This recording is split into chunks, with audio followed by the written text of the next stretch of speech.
आपको अपनी जिंदगी में ऐसे कई लोग मिलेंगे जो आपको आते जाते छेड़ते हैं, आपसे बहस करते हैं और यहाँ तक कि आपको नीचा दिखाने में कोई कसर नहीं छोड़ते।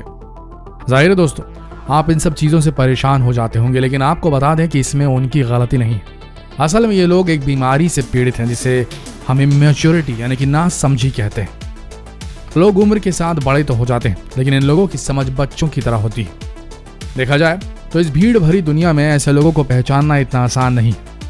इसलिए आज इस वीडियो में हम आपको ना समझ लोगों के कुछ ऐसे सिम्टम्स बताएंगे, लक्षण बताएंगे, जिनसे आप समझ जाएंगे कि इन लोगों का विकास होना अभी भी बाकी है। लक्षण नंबर 1, बेफिजूल के खर्च करना।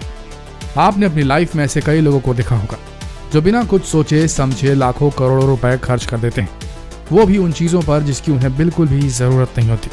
ऐसे लोग आपको आपके फ्रेंड ग्रुप में या आपके फैमिली मेंबर्स में भी मिल जाएंगे और आपको बता दें कि ऐसे लोग नासमझ और इमेच्योर होते हैं। मान के चलिए आपने किसी दुकान पर एक गोल्ड वॉच देखी और उसकी कीमत देखने के बाद आप ये सोचने लगे कि क्या वाकई में आपको इस घड़ी की ज़रूरत है, और उसके बाद ही उसे खरीदने का डिसीजन लिया। लेकिन वहीं एक इमेच्योर इंसान सिर्फ उस घड़ी को देखकर एक्साइटेड हो जाता है और इसी एक्साइटमेंट में वो बिना कुछ सोचे समझे उस घड़ी को खरीद लेता है। देखा जाए तो इस दुनिया में आपको ऐसे कई लोग मिल जाएंगे जो बिना कुछ सोचे समझे पैसों को पानी की तरह बहा देते हैं और एक बार भी नहीं सोचते कि वो अपना कितना नुकसान करा रहे हैं। इसीलिए अगर आपको कोई ऐसा व्यक्ति मिल जाए तो आप समझ लीजिए कि वो एक गैर जिम्मेदार व्यक्ति है जो अपने खुद के इमोशंस पर कंट्रोल नहीं रख सकता। लक्षण नंबर 2, बहस करना। अगर आपको कभी कोई इमेच्योर ना समझ व्यक्ति मिल जाए तो कभी भी उससे बहस मत कीजिए, क्योंकि ये लोग अपने पॉइंट को प्रूव करने के लिए किसी भी हद तक जा सकते हैं। जैसे कि अगर आपने किसी ना समझ व्यक्ति से बहस शुरू कर दी तो वो अपने आप को सही साबित करने के लिए आप पर पर्सनल अटैक भी करने लगेगा, आपकी खामियां निकालना शुरू कर देगा, आपके फैमिली के बारे में उल्टा सीधा बोलेगा। इसीलिए ऐसे लोगों से बहस करना बेफिजूल है। मान के चलिए आप अपने किसी ना समझ दोस्त से बहस कर रहे हैं और बहस का मुद्दा यह है कि आपको ठंडा मौसम पसंद है और आपके दोस्त को गर्म मौसम। वहीं आप अपने दोस्त को ये बताना चाह रहे हैं कि ठंडे मौसम में आप क्या क्या मज़ेदार चीज़ें कर सकते हैं, और इसी समय आपका ना समझ दोस्त आपको टोकता है और कहता है कि तुम बेवकूफ़ हो, तुम्हें नहीं पता कि गर्म मौसम कितना बढ़िया होता है। और धीरे धीरे ये बहस बढ़ जाती है।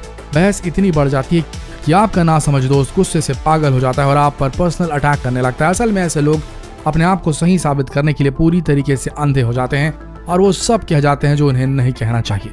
तो ऐसे समय में आपको क्या करना चाहिए? आपको बता दें कि किसी भी नासमझ इंसान से बहस करने का कोई फायदा नहीं है। इसलिए जब कभी भी आप ऐसी बहस में पड़ जाएं तो शांत रहिए और अगले को इग्नोर करते रहिए। सिम्टम नंबर 3, लक्षण नंबर 3, जीरो इम्पल्स कंट्रोल। एक इमेच्योर और नासमझ व्यक्ति की सबसे बड़ी पहचान होती है कि वो बिना कुछ सोचे समझे किसी भी तरह की हरकतें करने लगते हैं। ऐसे लोग बिल्कुल भी नहीं सोचते कि उनके आसपास कौन है और क्या बात करनी चाहिए। ये सिर्फ अपने एक्साइटमेंट में जो इनके मन में आता है वही करते हैं। अक्सर देखा गया है कि इस तरह के लोग गैर जिम्मेदार और चिड़चिड़े स्वभाव के होते हैं और बिल्कुल एक बच्चे की तरह रिएक्ट करते हैं। जिस तरह से एक बच्चा बिना कुछ सोचे समझे कहीं पर भी कुछ भी कर देता है, उसी तरह इन लोगों की समझ भी बच्चों की तरह होती है। समझ इनसे कोसों दूर होती है। इन लोगों को ये भी नहीं पता होता कि इनके आसपास कौन है। ये तो बस अपनी हरकतों से स्पॉटलाइट में बने रहना चाहते हैं और इसीलिए जो मन में आए वो करते हैं। लक्षण नंबर 4, बुलिंग अदर्स। दूसरों को चिढ़ाना। आपने ऐसे कई लोगों को देखा होगा जो दूसरों को चिढ़ाने में कोई कसर नहीं छोड़ते। असल में ये लोग बहुत ज़्यादा इनसिक्योर होते हैं। इन्हें दूसरों की कामयाबी उनकी इंटेलिजेंस से बहुत ज़्यादा जलन होती और इसीलिए दूसरों को नीचा दिखाने के लिए वो इस तरह की हरकतें करते हैं। आपको बता दें कि ऐसे लोग बहुत ज़्यादा इमेच्योर नासमझ होते हैं। ये लोग ऐसी हरकतें इसलिए करते हैं ताकि इन्हें अच्छा महसूस हो। वहीं दूसरी तरफ एक समझदार व्यक्ति अपने कंपटीटर से अच्छी चीज़ों को ग्रैब करने की कोशिश करता है, लेकिन एक नासमझ व्यक्ति इतना ज़्यादा इनसिक्योर होता है, इतनी ज़्यादा इनसिक्योरिटी उसके ऊपर हावी हो जाती है कि वो दूसरों को चढ़ते हुए देख ही नहीं पाता और इसीलिए हमेशा उन्हें नीचा दिखाने के लिए उठपटांग हरकतें करता रहता है।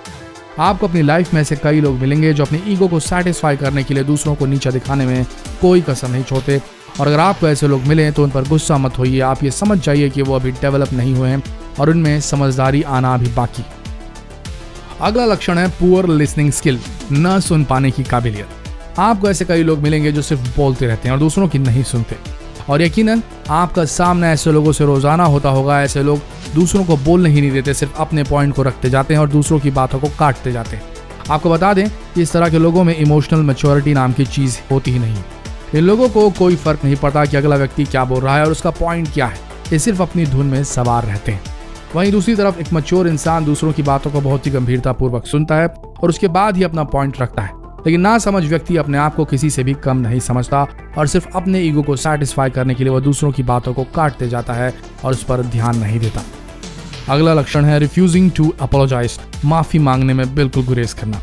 एक नासमझ व्यक्ति कभी भी अपनी गलती स्वीकार नहीं करता, भले ही वो कितनी भी बड़ी से बड़ी गलती कर ले, वो अपनी नज़र में हमेशा सही रहता है और दूसरों को गलत साबित करने में कोई कसर नहीं छोड़ता, क्योंकि अगर वो अपनी गलती स्वीकार कर ले तो उससे उसका ईगो हर्ट हो जाता है। मान के चलिए आप अपने एक रूममेट के साथ रहते हैं, कई बार कहने पर भी आपका रूममेट गंदे बर्तनों को नहीं धोता और जब इस पर बहस होती है तो एक नासमझ इमेच्योर इंसान आप ही को गलत साबित करने में लग जाता है। वो कहता है कि आपने उसे याद नहीं दिला, या ये कहता है कि इतनी छोटी सी बात का कोई इशू थोड़ी ना बनाता है। वहीं दूसरी तरफ अगर कोई व्यक्ति मैच्योर है तो वो अपनी गलती स्वीकारता है और इसके लिए वो माफी भी मांगता है। और यही फर्क होता है एक नासमझ व्यक्ति और एक सूझबूझ भरे व्यक्ति के साथ। इसलिए कभी भी आपके साथ ऐसा होता है तो इसमें हैरान मत होइए, आप समझ जाइए कि अगला नासमझ है और आप ही उसे माफ कर दीजिए। अगला लक्षण है अटेंशन खींचने वाला, ध्यान आकर्षित करने वाला। आपने ऐसे कई लोगों को देखा होगा जो सिर्फ कुछ लोगों का अटेंशन पाने के लिए उठपटांग हरकतें करते हैं।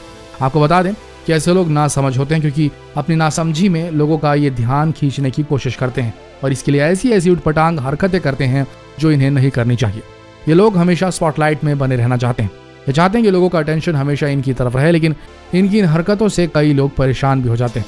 सबसे बड़ी बात यह है कि जब लोगों का ध्यान ऐसे लोगों के ऊपर से हट जाता है तो ये बुरी तरीके से डेस्परेट हो जाते हैं और फिर लोगों को चिढ़ाने लगते हैं, लोगों को नीचा दिखाने लगते हैं और इसी गुस्से में ऐसा कुछ कर जाते हैं जो इनकी पूरी लाइफ को खराब कर देता है। अगला लक्षण है ये लोग बिल्कुल साथ नहीं देते, लैक ऑफ सपोर्ट रहता है इनके साथ। एक नासमझ व्यक्ति से आप कभी भी तारीफ नहीं सुनेंगे। ऐसा इसलिए है क्योंकि किसी की तारीफ करने से इन्हें अच्छा फील नहीं होता और ये अपने आप को छोटा महसूस करने लगते हैं। वहीं दूसरी तरफ आपने देखा होगा कि जब आप कोई अच्छा काम करते हैं तब आपके दोस्त, आपका परिवार आपको कॉम्प्लीमेंट देता है। वहीं एक नासमझ दोस्त या परिवार का मेंबर आप में खामियां निकालना शुरू कर देता है और आपको नीचा दिखाने के लिए हर मुमकिन कोशिश करता है, क्योंकि ऐसे लोग कभी भी किसी को सफलता की सीढ़ी पर नहीं देख सकते। इससे इनका ईगो हर्ट होता है और इसी इनसिक्योरिटी के कारण ये लोगों को नीचा दिखाते रहते हैं। वैसे अगर आपका भी ऐसा कोई दोस्त या कोई फैमिली मेंबर हो जो आपको नीचा दिखाने की कोशिश करता है तो समझ लीजिए कि वो अभी नासमझ है। आगे बढ़ते हैं। सफेद झूठ बोलने वाला। एक नासमझ व्यक्ति की सबसे प्रिय चीज होती है सफेद झूठ। जी हाँ, एक नासमझ व्यक्ति झूठ बोलने से कभी नहीं कतराता। ऐसा इसलिए क्योंकि वो लाइमलाइट में बना रहना चाहता है। आपको ऐसे लोग आपके फ्रेंड ग्रुप में ही मिल जाएंगे जो एक से एक झूठी कहानियां बताते हैं या कुछ करने के बाद में साफ मुकर जाते हैं कि ये हमने नहीं किया। वही एक समझदार इंसान समझ जाता है कि अगला खुलकर झूठ बोल रहा है, लेकिन वो उसे नहीं टोकता क्योंकि वो जानता है कि इस इंसान से बहस करना अपने पाँव पर कुल्हाड़ी मारने के बराबर। इसलिए वो उसकी झूठी कहानियों का मजा लेता है। आपको बता दें कि ऐसे लोग झूठी झूठी कहानियां बताकर लोगों के बीच अपनी एक इमेज क्रिएट करते हैं और उन्हीं के कुछ नासमझ दोस्त उन पर यकीन करने लगते हैं और उनके फैन बन जाते हैं। वैसे अगर आपके भी ग्रुप में ऐसे कोई दोस्त हैं तो उसकी कहानियों का भरपूर मजा लीजिए, उस पर टेंशन मत थोपिए। लास्ट और आखिरी लक्षण जो बिल्कुल एक मैच्योर व्यक्ति के पूरे चरित्र को एक बार में दिखा देता है वो है रिडंडेंट मिस्टेक्स, यानी कि लगातार गलतियां करना।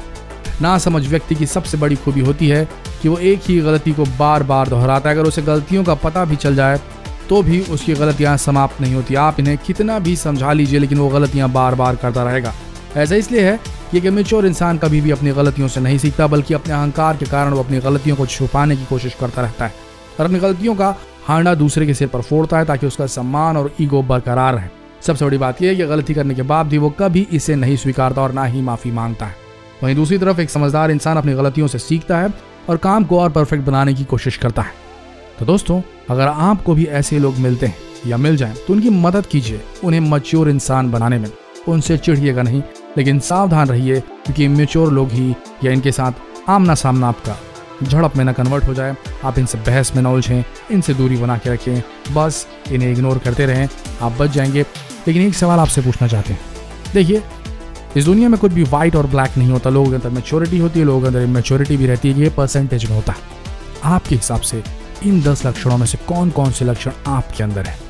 पॉइंट का नंबर बताइए और नीचे कमेंट सेक्शन में ज़रूर लिखें और कोशिश कीजिए कि इस लक्षण को आप धीरे धीरे खत्म करते चलिए, मैच्योरिटी की तरफ बढ़िए, मजा आएगा लाइफ में। आशा करते हैं वीडियो आप सबको कुछ ज्ञान देने में कामयाब हुआ होगा। जितना हो सके इस वीडियो को शेयर करें। मिलते हैं अगले वीडियो में, तब तक के लिए आप सबका इस वीडियो के अंत तक बने रहने के लिए दिल से धन्यवाद।